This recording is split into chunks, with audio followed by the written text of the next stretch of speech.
আসসালামু আলাইকুম বন্ধুরা, আমি বৃষ্টি জান্নাত আবারও চলে আসলাম রান্নাঘরে। আমি কড়াইয়ে তেল দিয়ে দিচ্ছি,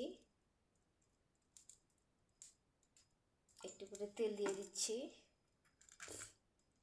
দিচ্ছি গরম মশলা। এটাকে নাড়াচাড়া করে দিব, চালিয়ে দিব।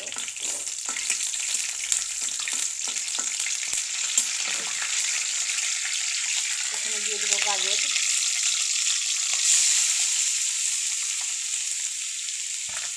গাজরগুলো দিয়ে দিলাম। আজকে গাজরের হালুয়া বানাবো।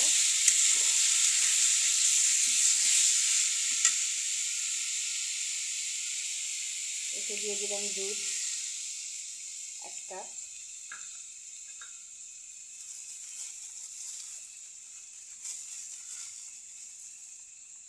পরিমাণ মতো চিনি দিয়ে দিব।